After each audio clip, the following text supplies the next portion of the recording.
Let's talk about how to know if your work matters.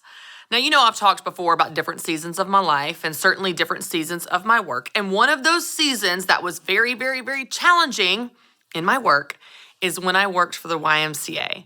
Now, y'all, I cannot say enough good things about the YMCA. It is an incredible organization, and my time there meant so much to me. I had amazing experiences. And also, it was very challenging. Like, y'all, during this season of life, especially those last 6 months, I just felt like my heart wasn't in it anymore. I felt like I was ready to move on. I was burnt out. I was exhausted. I didn't have a personal life because I was working all the time, and I just felt frustrated. And day in and day out, I was dealing with problems. Now listen, because I managed a staff of 200 teenage lifeguards, there were always problems. Someone was late, someone was calling out sick, someone was making out in the pump room. One time a girl got acid, this really toxic chemical for the pool, splashed in her eye. She had to go to the emergency room. Or you're scooping poop out of the pool because kids have gone to the bathroom in the pool, or their swim diaper didn't work. Like, this was not an attractive, not an exciting, not a glamorous season in my life. And I remember there were multiple days when I would think to myself, what am I doing with my life? What is this? There has to be more for me.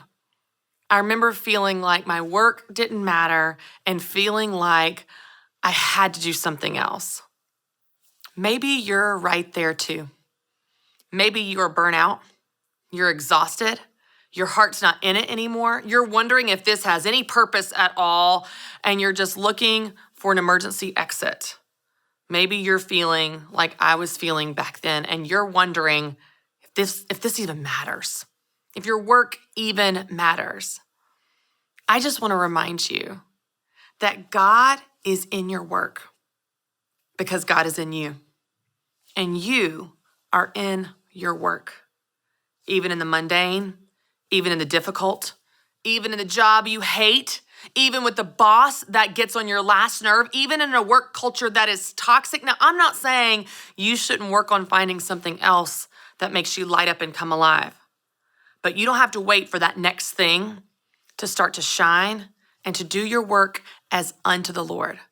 Colossians 3:23 says, we do our work as unto the Lord. What kind of work? Any kind of work. Whether you are in the corner office or you are cleaning toilets, when you do your work as unto the Lord, you are shining a light. You are showing God to people, and in many cases, people that really, really need it. So if you're feeling down and discouraged because you feel like God doesn't see you, or your work doesn't matter, or you're wasting your days, or you're just burnt out and you're looking for an emergency exit because your heart's not in it anymore, I just want to encourage you that God can use you. In fact, I believe God is using you right now, right here, right where you are today. Now, he may use you in a new way, in a different way, in a future season, in a new job, in a better job, with a better boss, in a better work culture where you light up and come alive. And I hope that that is his plans for you. And I hope you lean in to figure out what those plans are. But don't wait for those plans to come to fruition, for those dreams to be fulfilled before you start acting like God is in your work, because he is in your work, because he is in you, and you are in your work right now, today, right where you are. Don't let your circumstances, your situation, your boss, your coworkers, your employees, your customers determine how you act or even how you feel about your work. Don't let your circumstances or your situation determine your character. You care about your work because that's who you are. Because you have decided that you're going to do your work as unto the Lord. You are going to be faithful where you are with what you have right now today. You're going to shine in your gifts and show God to people right now, even when it's hard, even when it feels purposeless, even when you're discouraged. And I believe what's so beautiful about this is when you do, when you truly decide to do your work as unto the Lord, any type of work, when you decide to do that, I believe God is so proud of how you do your work. because I believe God cares more about who you're becoming than where you're going. It's not the work that you're doing, it's how you're doing it. Any work. I'll share a pretty personal example with you guys. This was a while back. I was going through the season of just being discouraged, feeling like that Matt, my husband, didn't really see my work. He didn't really notice it or appreciate it. I would launch something new and be really excited about it, and I just didn't feel like his level of excitement didn't match my expectations, which, let's be honest, nothing can, because I'm bouncing off the walls up here. And when he didn't do cartwheels, I was like, come on, you got more than that? So I remember being discouraged that Matt wasn't as excited as I expected him to be, I guess. And one night I was praying and I was complaining to God about Matt. This is true story. Listen, let me tell you what happens when I complain to God about Matt. When I complain to God about my husband, Matt, God shows me what's wrong with me. So I've stopped complaining about my husband, Matt, because he just points out what's wrong with me. And in this moment, as I'm complaining about, I just wish Matt would notice my work more, I felt God say, I see you. Let that be enough. And I felt in my spirit the depth of how personal our God is. He was like, I'm your God, not Matt. I'm your God and I see you. I see your work. Let that be enough. And when I was convicted in my spirit and I confessed that I had been too hard on Matt and I had been ungrateful for his response, and that Matt does see and love and acknowledge and appreciate all the things about me, maybe not in the way I expected, but he does. I just missed it. When I confessed that to the Lord, when I asked for forgiveness, I felt a peace come over me.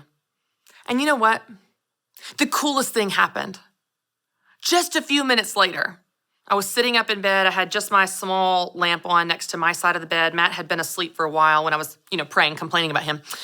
He had been asleep and I was sitting there and the lamp was on, and I got a notification on my phone that I had a text. And it was from my publicist at the time, Elizabeth. And she said, it's so weird. My phone just put this slideshow together. And she sent it to me. And it was a video that was a slideshow of all photos of me from book tour.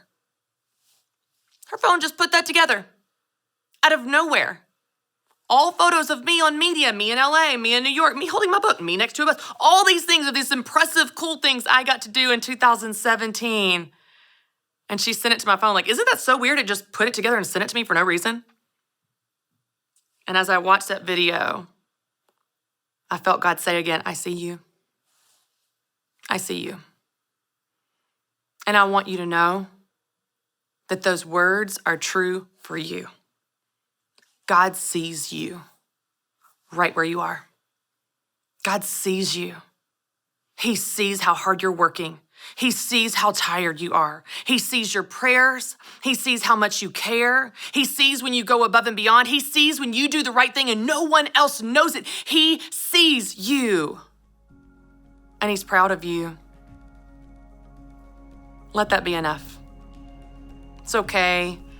The world doesn't notice like you want them to. It's okay if you don't get the appreciation from your coworkers or your boss like you hope or want or even deserve. It's okay. Because God is in your work. Because he is in you. And you are in your work. He sees you right where you are. Your work matters because you're doing it unto the Lord. Let that be enough.